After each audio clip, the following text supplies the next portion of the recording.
الفاتح إلى روح سيدنا وحبيبنا وشفيئنا رسول الله محمد بن عبد الله وعلى آله وأصحابه وأزواجه وذريته وأهل بيته أجمعين، خصوصا إلى روح سيدنا أحمد بن عيسى المحاضر والفقيه المقدم محمد بن علي بعلوي وجميع سادات آل بعلوي ووصول وفروعهم أن الله يلتجأ في الجنة كثير منصوبتهم ويضاعف حسناتهم ويحفظنا بجاه ينفعنا بهم ويعيد علينا من بركاتهم وأسرارهم وأنوارهم وعلومهم ونفحاتهم في الدين والدنيا والآخرة. الفاتحة.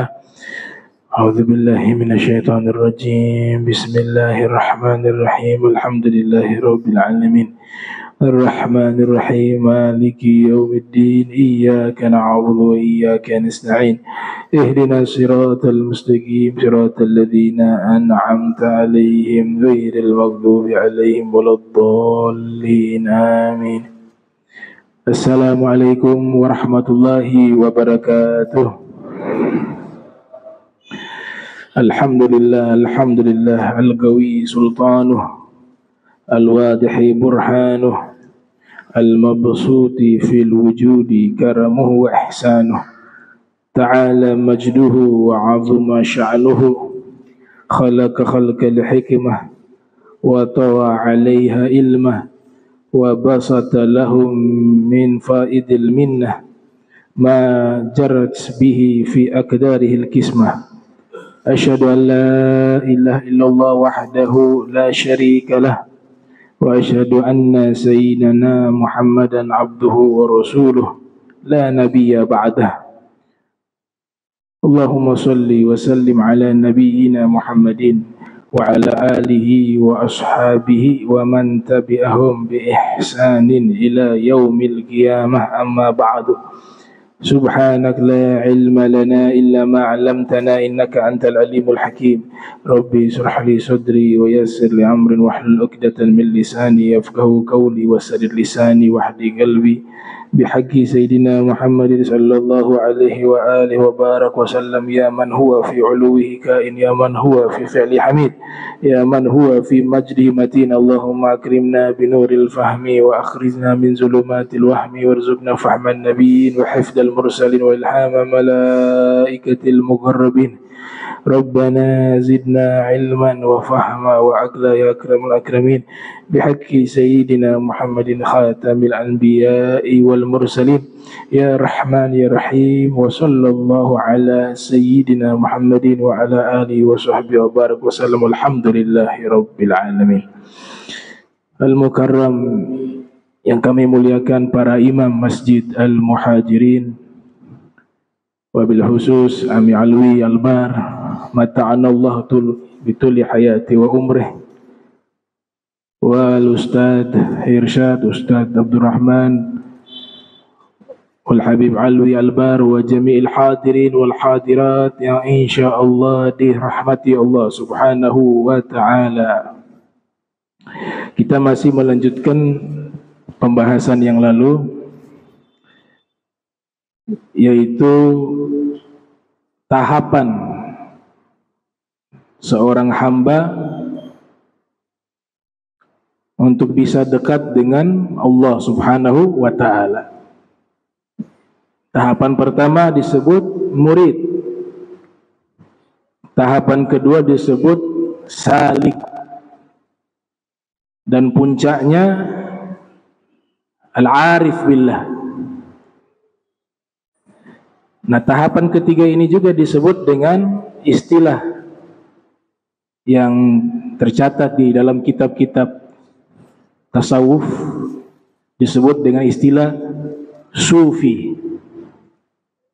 Sufi itu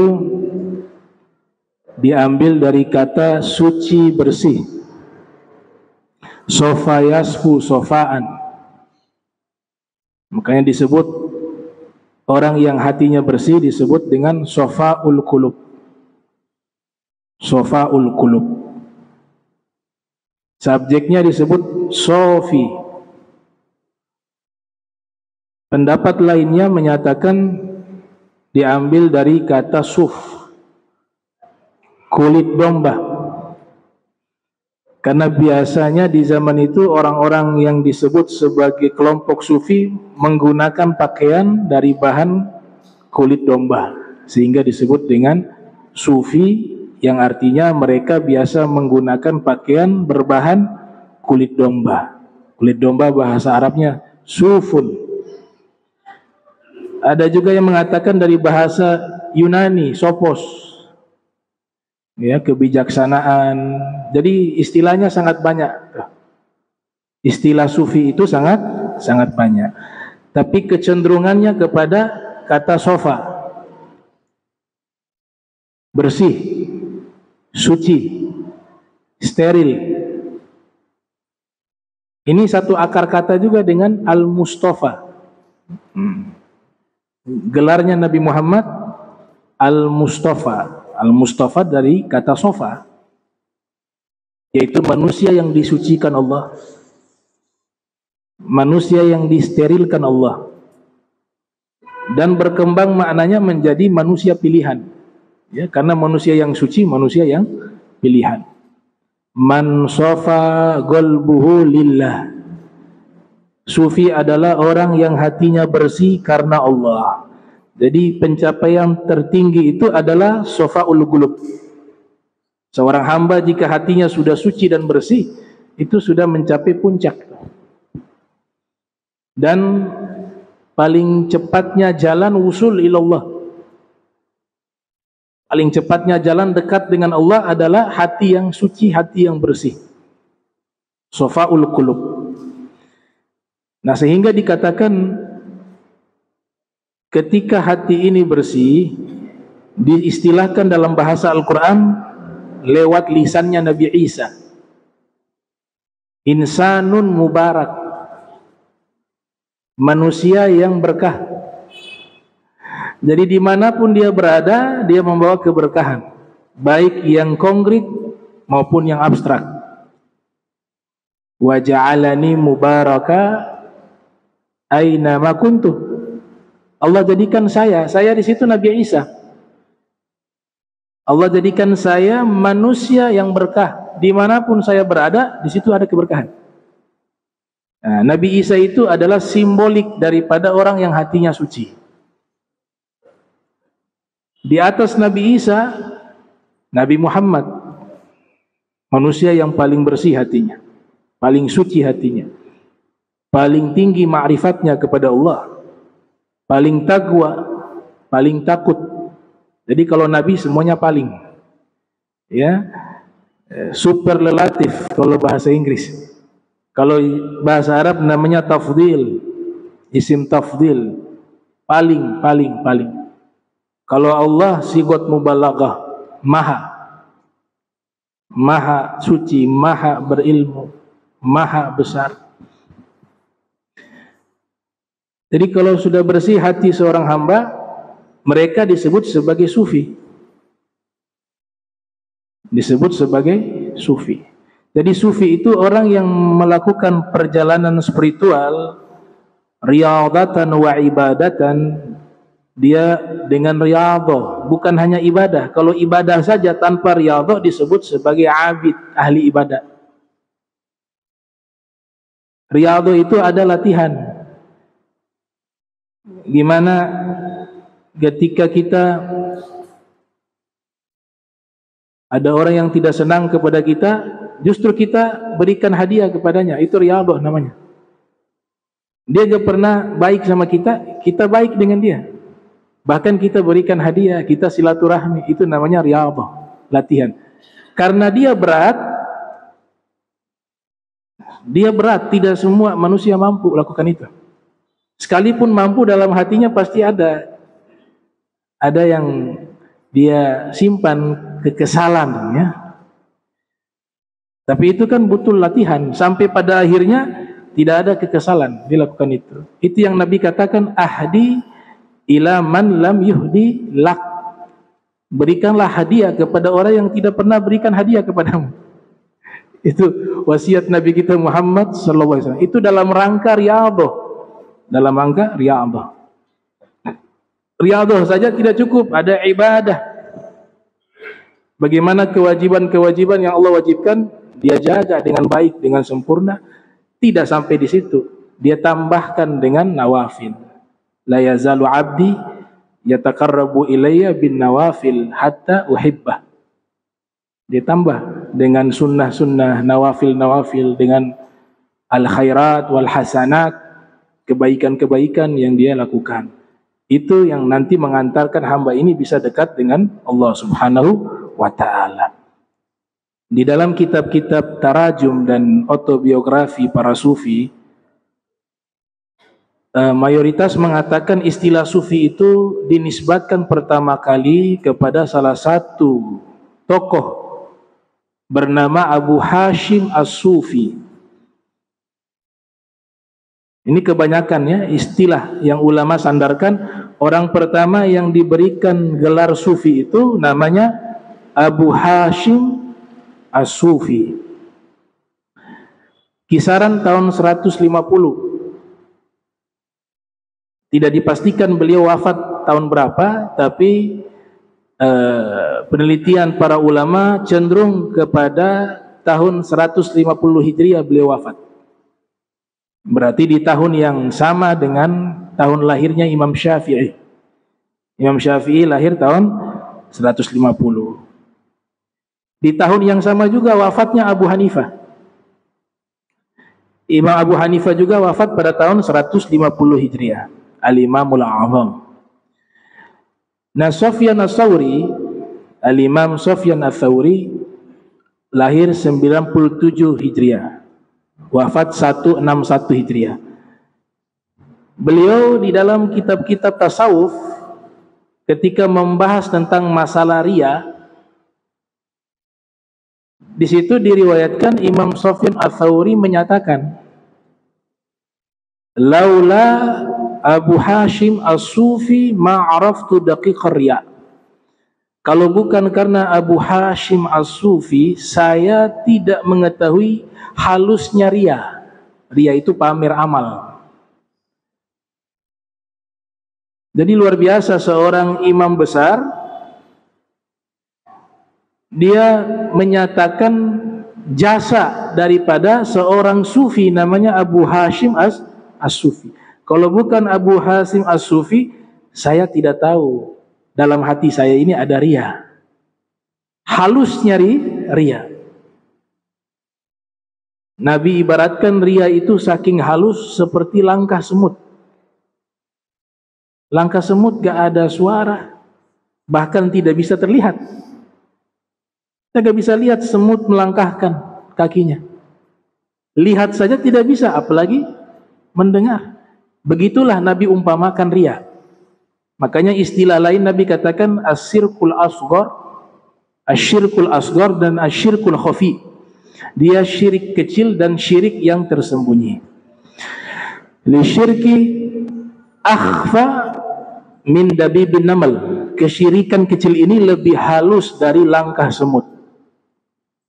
Kemudian Nabi ajarkan kepada Sayyidina Abu Bakar, karena dia saking halus, sulit seseorang untuk menjaga hatinya jangan sampai terjerumus kepada riya.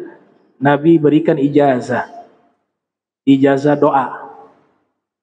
doa agar Allah jaga hati kita ketika beramal, bukan karena manusia, tapi yang kita lakukan semata-mata untuk mencari ridhonya Allah Subhanahu wa ta'ala. Doanya Nabi ajarkan, Allahumma inni a'udzubika an usyrika bika wa ana a'lamu wa astaghfiruka lima la a'lam.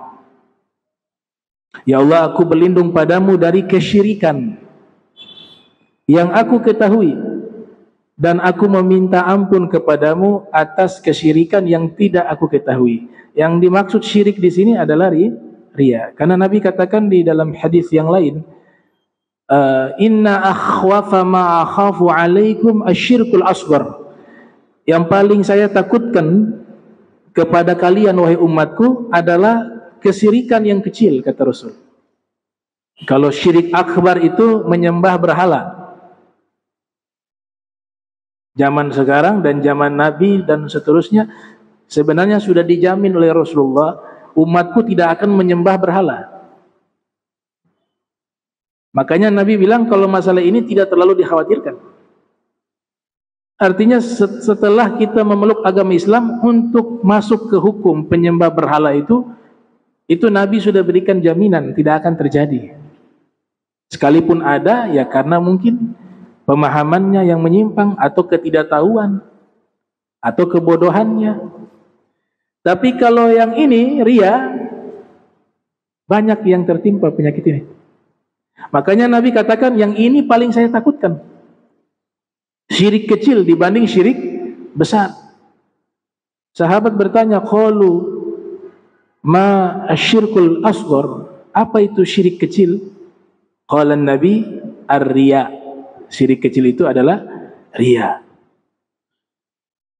Wa ma umiru illa liya'budullaha mukhlishina lahuddina hunafa wa yuqimus salata wa yutuz zakata wa dzalika dinul qayyimah. Kita diperintahkan ikhlas di dalam ibadah. Diumpamakan ikhlas itu adalah ruhul ibadah. Ikhlas itu adalah ruhnya ibadah. Artinya ibadah kita ibaratkan dia adalah jasad. Kita sholat, itulah jasadnya ibadah. Kita puasa, itulah jasadnya ibadah.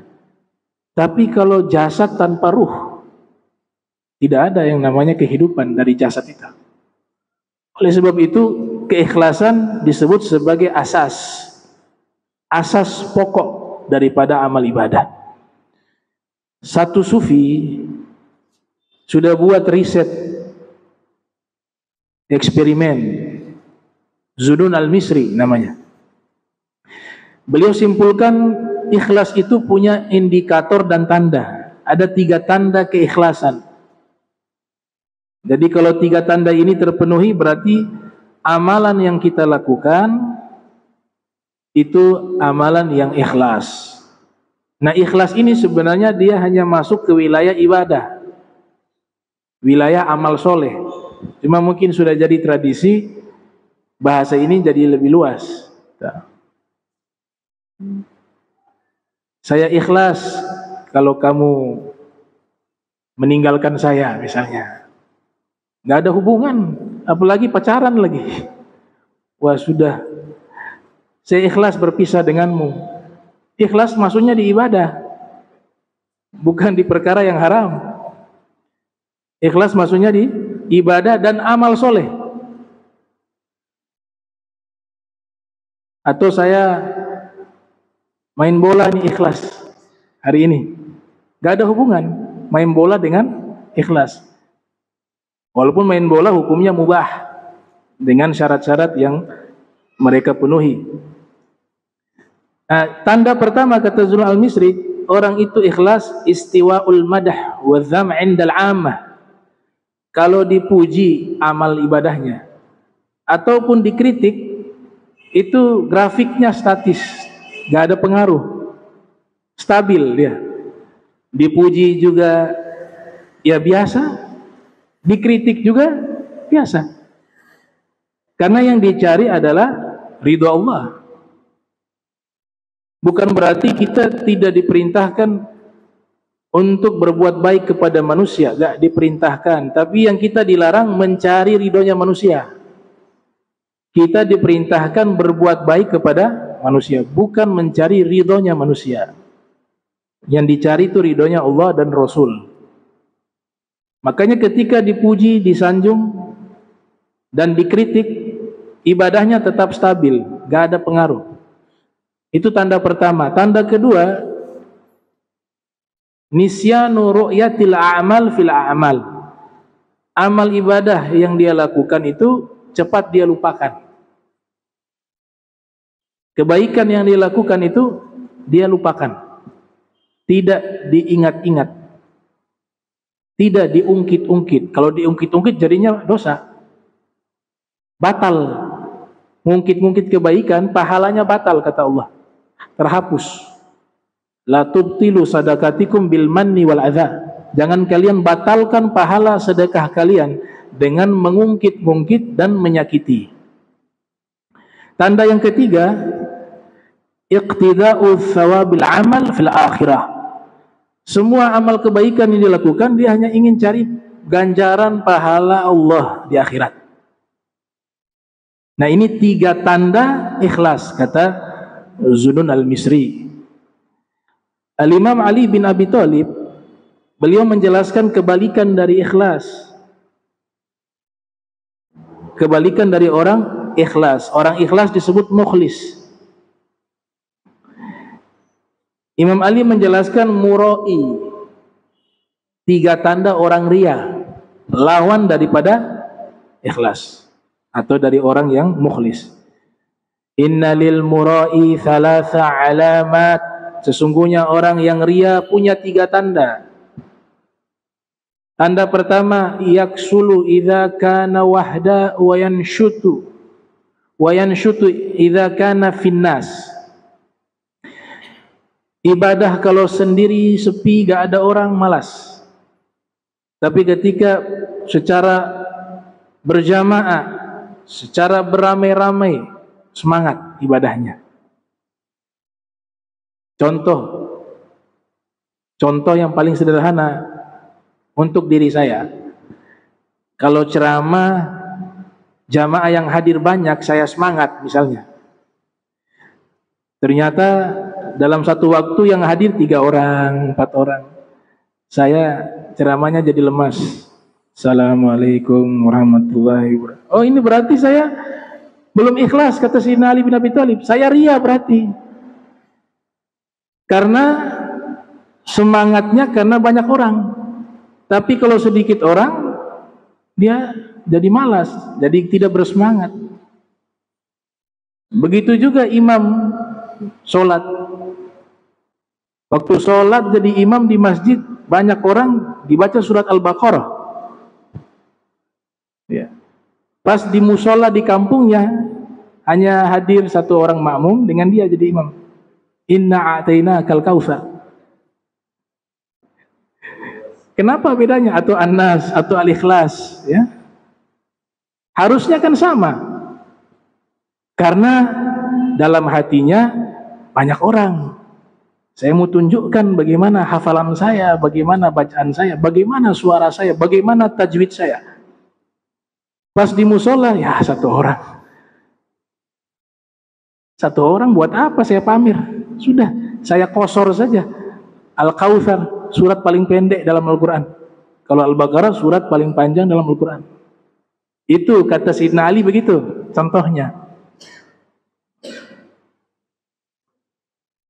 Yang kedua kata Imam Ali, yazidu fil amal idza uthni alaih. Amalnya itu meningkat ketika dipuji. Wah, dipuji, kamu punya ini luar biasa, amal ini. Wah. Sampai dikisahkan oleh guru kami, ada orang sholat khusyuk, habis sholat sunnah, sholat sunnahnya khusyuk sambil nangis. Ini jamaah yang duduk di situ memperhatikan, luar biasa. Ternyata yang mereka obrolkan terdengar oleh orang yang sholat ini. Luar biasa, dia sholatnya khusyuk sekali. Wah. Habis dia salam, dia bilang, saya sholat tadi khusyuk sekaligus dalam keadaan puasa. Bukan hanya sholatnya khusyuk, saya lagi sholat itu juga dalam keadaan berpuasa. Habis amalnya. Kalau dalam hatinya ada ria, bukan berarti kita menghukumi, ya. Ini belajar ilmu tasawuf akhlaki tidak menyerang orang.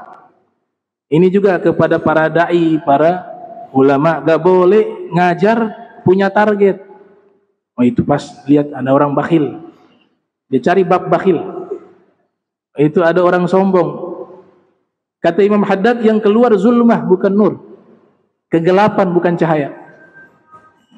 Tapi kita bicara kepada seluruhnya, termasuk yang berbicara. Kemudian yang ketiga, yanqusu idza dzumma.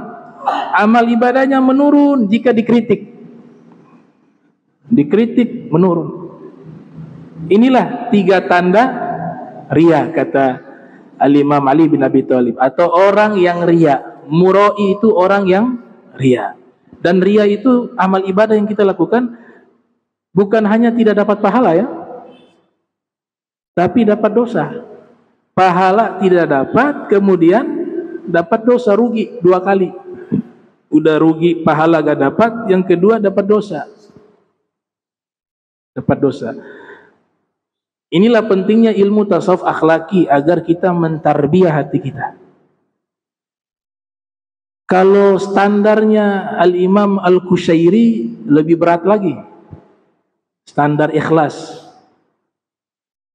Beliau mengatakan nazar al-aqyas fi tafsir al-ikhlas falam yajidu ghaira hadza an takuna harakatuhu wa sukunuhu fi sirrihi wa alaniyatihi lillahi ta'ala wahda la yumazizuhu syai'un la nafsun wala hawan wala dunya. Ini standarnya lebih tinggi. Beliau mengatakan para ulama memandang tafsir daripada arti ikhlas itu, kesimpulan mereka semuanya ikhlas itu artinya adalah gerakan dan diammu di saat sendirimu dan di saat bersama orang, semuanya untuk Allah dan tidak terkontaminasi sedikit pun dengan motivasi nafsu, hawa dan dunia. Itu standar tinggi. Syekh Nawawi mengatakan kalau ibarat seperti ini terlalu rumit, ada 3 cara ibadah yang sudah masuk kepada wilayah ikhlas. Yang pertama, ibadahnya karena ingin masuk surga. Kenapa kau sholat? Pengen masuk surga. Kenapa kau puasa? Ingin masuk surga. Kata Syekh Nawawi Bantini, ini aman, masih dikatakan ikhlas, walaupun standarnya paling rendah. Katujar diibaratkan seperti pedagang, yaitu hanya ingin mencari keuntungan saja. Tapi amalan semacam ini diterima oleh Allah Ta'ala, karena Allah sendiri yang memberikan hadiah itu. Wasari'u ila magfiratin min rabbikum, ayo segeralah kalian menuju kepada ampunan Allah. Jannah uiddat lil muttaqin, ini surga saya kasih kepada orang yang bertakwa. Berarti Allah sendiri yang memberikan reward itu kepada kita. Kalau dapat surga kalian taat gitu. Yang kedua, ibadah dikatakan ikhlas karena takut masuk ke dalam neraka.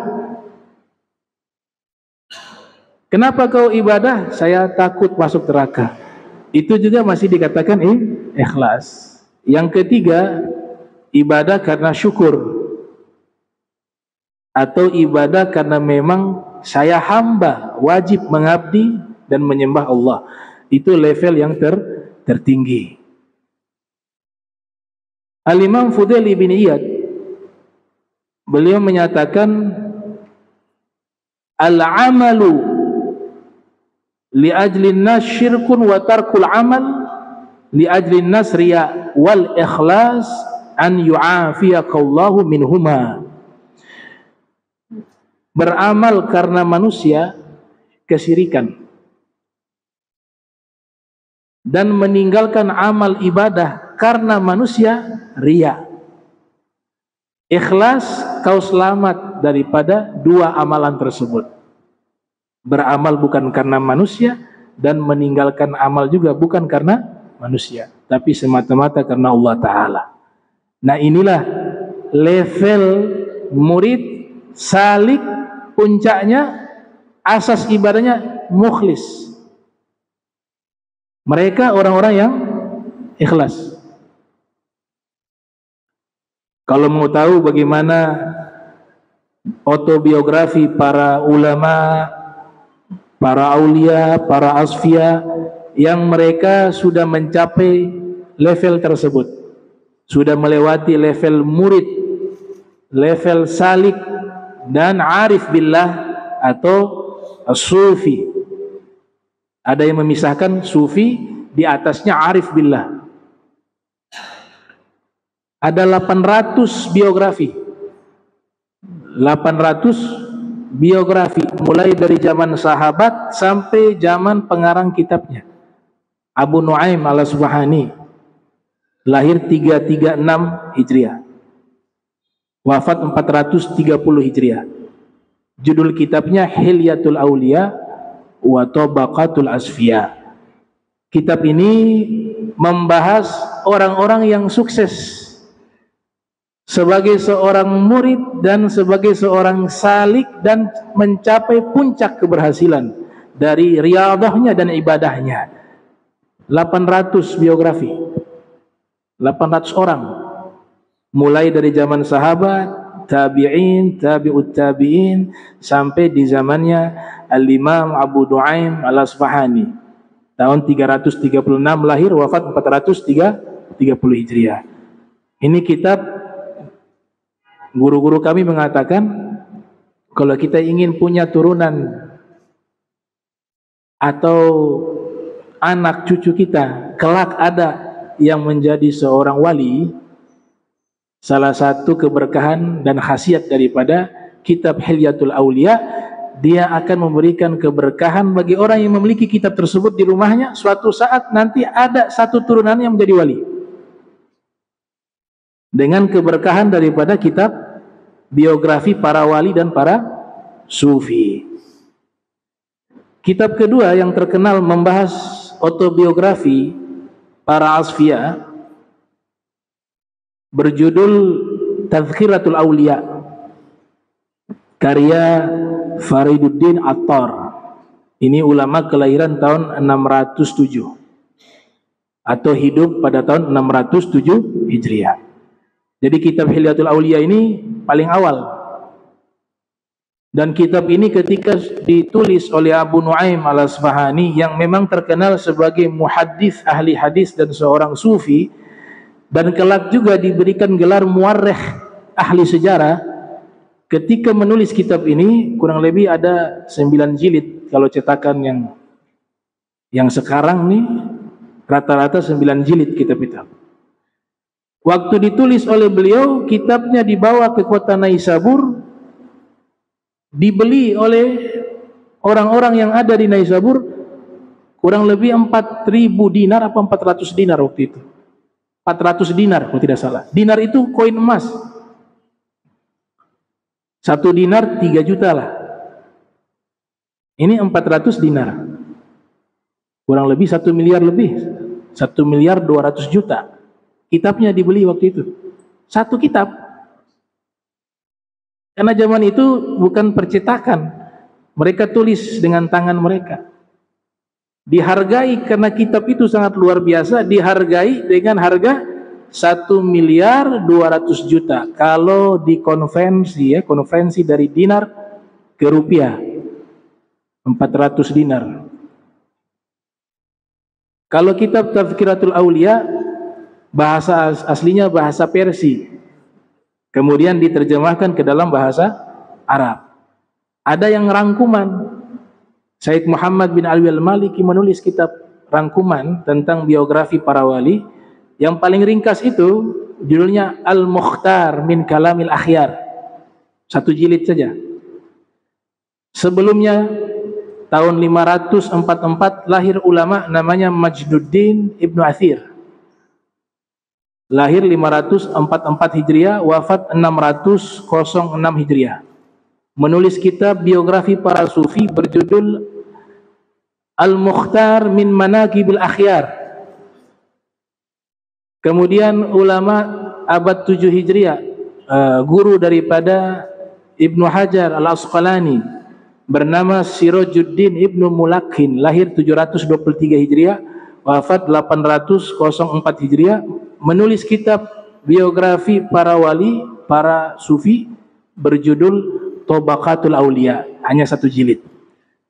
Jadi paling minimal kita punyalah 1. Yang hilya kan terlalu mahal ya. Yang 1 jilid saja, Ibnu Mulakhin, minimal ada. Itu namanya tafaulan. Tafaulan itu punya harapan anak kita bisa ada sama seperti mereka yang ada di kitab itu, atau turunan kita atau cucu kita.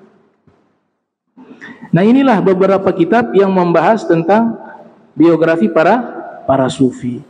Nah, level tertinggi orang-orang sufi ini punya derajat, punya maqam. Jadi ma'rifatnya kepada Allah satu dengan lainnya berbeda. Sebagaimana di kehidupan duniawi, jabatan itu kan macam-macam model. Ada yang paling tinggi, mentok presiden atau raja misalnya. Itu di dalam dunia para sufi atau dunia para wali, mereka punya pangkat-pangkat itu juga. Yang paling tertinggi disebut wali gaus atau disebut kutub. Ada menteri-menteri wali abdal gitu. Bahkan di dalam kitab Al-Futuhatul Makkiyah karya Ibnu Arabi, ada wali yang dia hanya jadi wali di bulan Rajab saja. Jadi setahun 1 bulan aja jadi wali, 11 bulannya jadi orang biasa lagi. Bahkan ada yang tidak tahu dirinya wali sampai hari kiamat baru dia tahu. Dia bangkit ternyata dia di barisannya para aulia. Tanya, dia bilang, oh kamu ini wali di dunia. Sampai meninggal saya tidak tahu saya ini wali. Sampai hari kiamat baru dia tahu dirinya wali. Jadi wali itu wilayahnya Allah, rahasianya Allah. Tapi ada juga wali yang tahu dirinya wali, ada. Ada juga dia tidak tahu dirinya wali, tapi wali yang lain mengakui dirinya wali. Berarti dia wali juga. La ya'rifu wali illa wali. Sama halnya iblis sama Fir'aun saling kenal. Ya. Waktu iblis menyamar jadi manusia, silaturahmi ke Fir'aun. Ketemu Fir'aun, iblis mengatakan, kau kenal siapa saya? Kata Fir'aun, saya kenal sekali. Padahal sudah menyamar jadi manusia. Terus saya siapa? Anta iblis. Kok bisa tahu? Wah, sama tahun 2 kan iblis. Sama-sama iblis kan saling tahu. La ya'rifu wali illa wali, wa la ya'rifu syaitan illa syaitan, wa la ya'rifu iblis illa iblis. Jadi magum bertingkat-tingkat. Termasuk derajat tinggi namanya al-arif billah. Biasa kalau kita lihat ada foto-foto aulia, foto ulama. Memang hakikatnya untuk memvonis orang ini arif billah, sebenarnya kita gak berani memastikan. Karena itu semua derajat ada dalam ilmunya Allah dan ilmunya Nabi Muhammad. Tapi kita diajarkan prasangka baik sama ulama, sama aulia. Kita anggap orang ini wali, orang ini soleh. Dan memang diakui oleh banyak ulama, ya sudah, diberikan al-arif billah, dapat pahala kita, husnuzon. Tapi pangkat aslinya kita gak tahu. Makanya di sini kita gak bisa pastikan. Tahu-tahu yang di belakang itu yang wali itu duduk. Gak bisa dipastikan yang ngajar itu wali atau magomnya lebih tinggi, gak bisa. Hadhi wilayatullah. Maka sebab itulah kita diajarkan husnuzon sama orang, siapapun dia. Semua derajat di dalam ilmunya Allah. Nah, arif billah ini dia punya 3 definisi. Jadi disebut al-arif billah. Yang pertama, man arafa nafsah. Dia ketahui dirinya itu siapa. Maksudnya di sini sangat luas. Kekurangannya dia tahu. Saya ini kekurangan di hati saya ini, suka iri. Harus saya hilangkan. Saya punya kekurangan, saya ini sombong. Saya punya kekurangan ini, saya ini kikir. Dia tahu dulu dia punya kekurangan. Itu tahapan pertama seseorang mengenal dirinya. Yang kedua, dia naik ke level kedua. Dia mengetahui bahwa dia manusia yang lemah. Sehebat-hebatnya kita, ada masa berlaku. Kita kenal dulu petinju-petinju Islam yang hebat, Mike Tyson. Tapi kalau dengan perjalanan usia akan lemah juga. Muhammad Ali begitu, petinju-petinju yang lain. Artinya hakikatnya kita manusia gak ada yang kuat. Kita manusia lemah. Itu mengenal diri yang kedua, bahwa kita hakikatnya ini lemah. Khuliqal insanu dha'ifa, diciptakan manusia lemah. Yang kuat itu Allah. Kita baca, ya Qawiyu, ya Matin. Ya wahai yang maha kuat, yang maha kokoh. Ya Qawiyu, ya Matin. Nahnu fuqara'ukum. Kami adalah orang-orang fakir yang mengemis kepadamu. Tahapan ketiga, dia tahu bahwa di dalam dirinya ini, kita ini bukan manusia biasa. Semua manusia ini punya satu sirrullah yang Allah letakkan dalam dirinya. Sayyidina Ali pernah mengatakan, wa tahsabu annaka jirmun sagirun wa fika intawa al-alamul akbar. Kalian menyangka diri kalian wahai manusia hanya fisik yang kecil. Ketahuilah di dalam diri kalian itu ada alam yang sangat besar. Alam mikrokosmos, makrokosmos, alam yang kecil, alam yang besar, semuanya ada di dalam diri kita. Kalau kita sudah dekat dengan Tuhan kita, alam besar itu terbuka. Wa fi anfusikum afala tubsirun. Di dalam diri kalian ada tanda-tanda kebesaran Allah, tidaklah kalian melihatnya. Man arafa nafsahu arafa rabbah. Siapa yang mengenal dirinya, dia mengenal Tuhannya. Tapi ilmu ini gak wajib bagi kita. Karena tidak semua orang mampu dan dipilih oleh Allah mencapai magom itu.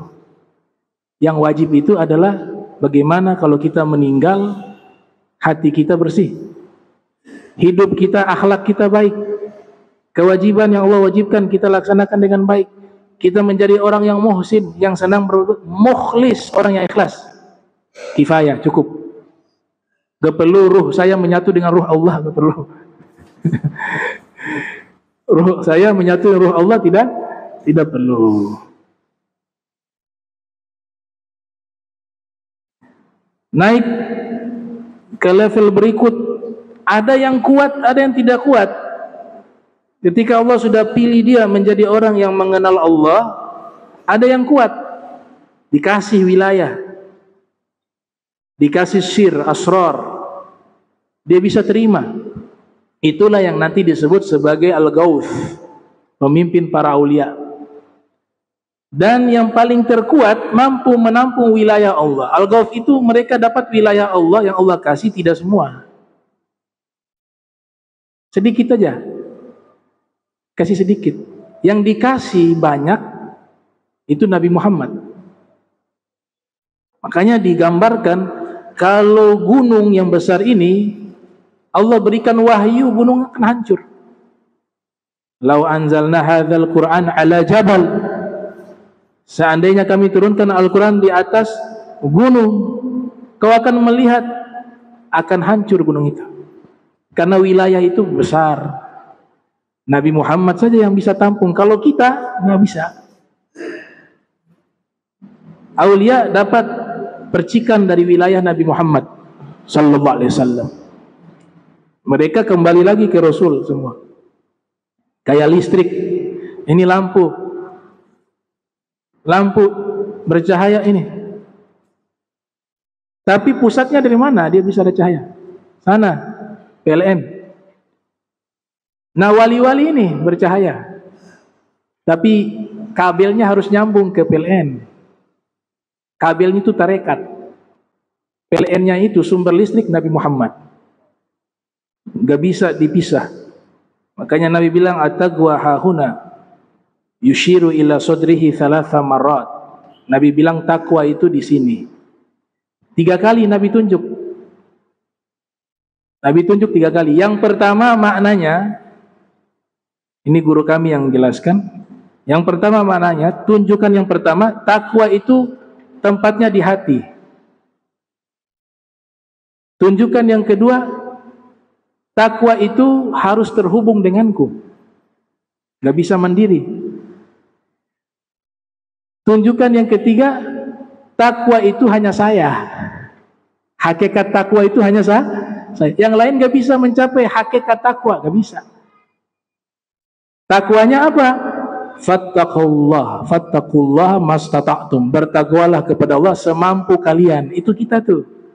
Tapi ittaqillah haqqa tuqatih wala tamutunna illa wa antum muslimun, atau ittaqullah haqqa tuqatih. Di tafsir, bertakwalah kepada Allah dengan sebenar-benarnya takwa. Itu Nabi Muhammad. Selain Nabi Muhammad, fattaqullaha mastata'tum, bertakwalah kepada Allah semampu kalian.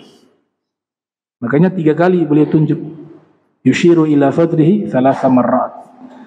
Nah, inilah derajat tertinggi disebut orang-orang yang mengenal Allah Subhanahu wa taala. Nanti suluknya itu Imam Nawawi jelaskan dalam kitab Bustanul Arifin. Imam Nawawi ini menulis kitab paling akhir kitab itu. Setelah itu beliau wafat. Artinya setelah itu tidak menulis lagi kitab. Nama kitabnya apa? Bustanul Arifin, kebun orang-orang yang mengenal Allah. Al-Habib Umar Ibn Abdurrahman Al-Attas yang menyusun Ratibul Attas, beliau pernah perintahkan kepada sang murid Syekh Ali Baros, kan ya'muru Syekh Ali Baros an yaqra kitab al-Minhaj wa huwa yaqul li anna muallifahu kutubun wa arifun billah. Al-Habib Umar Ibn Abdurrahman Al-Attas memerintahkan sang murid Syekh Ali Baros untuk membaca kitabnya Imam Nawawi berjudul Minhajut Talibin, kitab fikih. Karena yang menyusun kitab tersebut seorang wali kutub dan orang yang sudah mencapai level arif billah, orang yang mengenal Allah Subhanahu wa taala. Beliau punya mazhab unik. Mazhabnya itu mazhab jomblo. Memang dari awal disetting gak mau menikah. Kalau mau ikut boleh silakan. Tapi kalau terjerumus dalam perzinahan berarti tidak mampu. Hukum nikahnya wajib. Imam Nawawi beda sama kita. Beliau suluknya luar biasa, darikannya luar biasa. Alasan beliau tidak mau menikah sampai meninggal tidak sempat menikah karena 2 hal. Beliau sudah wakafkan dirinya untuk ilmu Nabi Muhammad. Kalau menikah nanti terbagi konsentrasi, ngurus nafkah, ngurus anak, ngurus istri. Tidak mau terganggu, beliau putuskan tidak mau menikah. Tapi beliau tidak melarang orang yang menikah dan beliau tidak mengatakan bahwa nikah itu hal yang tidak baik, enggak. Beliau tetap mengatakan hukumnya sunnah, tapi untuk diri beliau, beliau sudah punya ijtihad tersendiri. Dan ijtihad beliau tepat sekali. Sampai sekarang kitab-kitabnya manfaat kepada kita. Dalam mazhab Syafi'i, kitab beliau menjadi rujukan utama. Beliau menulis kitab dengan umurnya lebih banyak kitabnya dari umurnya. 631 lahir, wafat 676.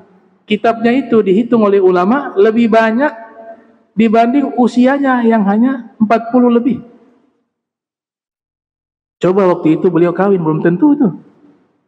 Belum tentu ada kitab-kitabnya sampai kepada kita. Itu mungkin pandangan beliau ke depan beliau tahu. Karena Imam Sibawe kitabnya gak ada gara-gara istri. Istrinya cemburu tiap hari sama kitab. Ini suami saya kitab. Akhirnya Imam Sibawi lagi keluar, kitabnya Imam Sibawi dikumpulkan di halaman rumah, dibakar semuanya. Imam Sibawi kembali ke rumah, lihat di mana buku saya, kitab. Tanya kepada istrinya, ada di belakang di halaman itu. Lihat di halaman sudah terbakar semua. Tanya, kenapa ini? Istrinya bilang, kamu ini lebih cinta ke kitab daripada saya. Saya cemburu, akhirnya saya bakar ini semua. Kalau begitu saya ceraikan kamu. Makanya Imam Sibawi tidak mewarisi kitab, tapi terkenal dalam kitab ulama sebagai pakar nahu. Murid-muridnya yang menulis catatan itu menjadi kitab, disebut dengan Alkitab, dinisbatkan kepada Imam Sibawi. Itu adalah catatan murid yang beliau dapat, murid-murid dapat dari Imam Sibawi. Imam Sibawi mendikte ke mereka menulis. Meninggal Imam Sibawi, tulisan itu belum ada judul. Ini judulnya apa? Sudah kasih nama sesuai kitab saja, Alkitab. Nah, saya gara-gara judul kitab ini, saya salah masuk toko sama sohib, sama kawan di Jakarta di Senen. Situ kan ada toko kitab, ada toko kitab yang khusus orang Islam punya dan Nasrani. Kami baru datang di Jakarta mau beli Alkitab. Kemudian nama tokonya di sana kebalik-kebalik kadang-kadang. Misalnya Cahaya Ilahi ternyata tokonya bukan non-muslim, itu untuk kitab-kitab Injil, kitab-kitab Nasrani. Yang toko kitab Islam namanya Menara Kudus. Kita baru datang bingung, ini Menara Kudus jangan-jangan bukan, sudah masuk yang Cahaya Ilahi, Cahaya Ilahi. Masuk di Cahaya Ilahi. Lihat yang jaga ustazah. Pakai ini ustazah kok jilbabnya beda ya. Ya, kita gak lihat sudah yang di samping kanan kiri udah. Sampai ke sana kawan itu datang, dia menghadap itu. Di kasir itu mau cari Alkitab. Oh, Alkitab yang mana? Yang ada versi yang ini, yang ini. Gak yang versi Sibawe. Itu dia bingung. Selama ini belum pernah dengar Alkitab versi Sibawe itu. Perasaan ada yang perjanjian baru, perjanjian lama, atau Barnabas kan. Ini iya Alkitab Sibawe. Dia bilang nggak ada Alkitab Sibawe. Ini mau cari kitab apa? Kitab ini grammar ilmu tata bahasa Arab. Oh salah toko. Di sini buat Nasrani itu ada Injil, ada ini. Baru kita lihat ada foto-fotonya. La haula wala quwata illa billah. Terus tokonya yang di mana? Yang jual kitab-kitab untuk pesantren, untuk kita belajar itu Menara Kudus. Oh ternyata Menara Kudus toko kitab buat Muslim. Ternyata masuk di dalam lagi cari kitab, ini kitab semua nih. Ada Nahu, ada Siro, ada Figi. Lagi cari-cari, ada Alkitab? Oh gak ada, sudah habis. Oh sudah. Datang ada orang pakaian pastor lengkap, pendeta. Ada Alkitab tidak? Cari Alkitab. Dia bilang, Pak ini kitab khusus untuk pesantren orang Islam. Alkitab bukan di sini, di sana. Kata pendetanya, ternyata pendeta salah masuk juga. Saya kira ini toko jual Injil, soalnya tokonya Menara Kudus. Ada kata Kudus itu kan biasanya identik dengan Nasrani, begitu. Jadi begitu, ya tentang masalah salik, murid salik sufi. Insyaallah pertemuan berikut kita bahas tahapan-tahapannya, cara-caranya, kaifiyahnya. Allahumma jam'ana hadza jam'an marhuma wa tafarraqna bari tafarruqan ma'suma wa la tajal minna wa la minna syakila mahruma. Subhanaka bihamdika asyhadu an astaghfiruka wa atubu ilaihi wa sallallahu alaihi Muhammadin wa ala alihi wa sahbihi wa barik wasallam. Wa lafu minkum wassalamu alaikum warahmatullahi wabarakatuh.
Soalnya selalu pesan gue pun maksud tim jaga mau bisa kapal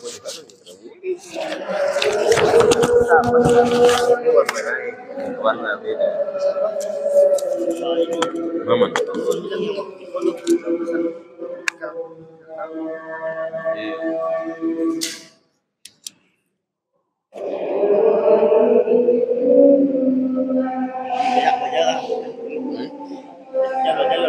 Ayo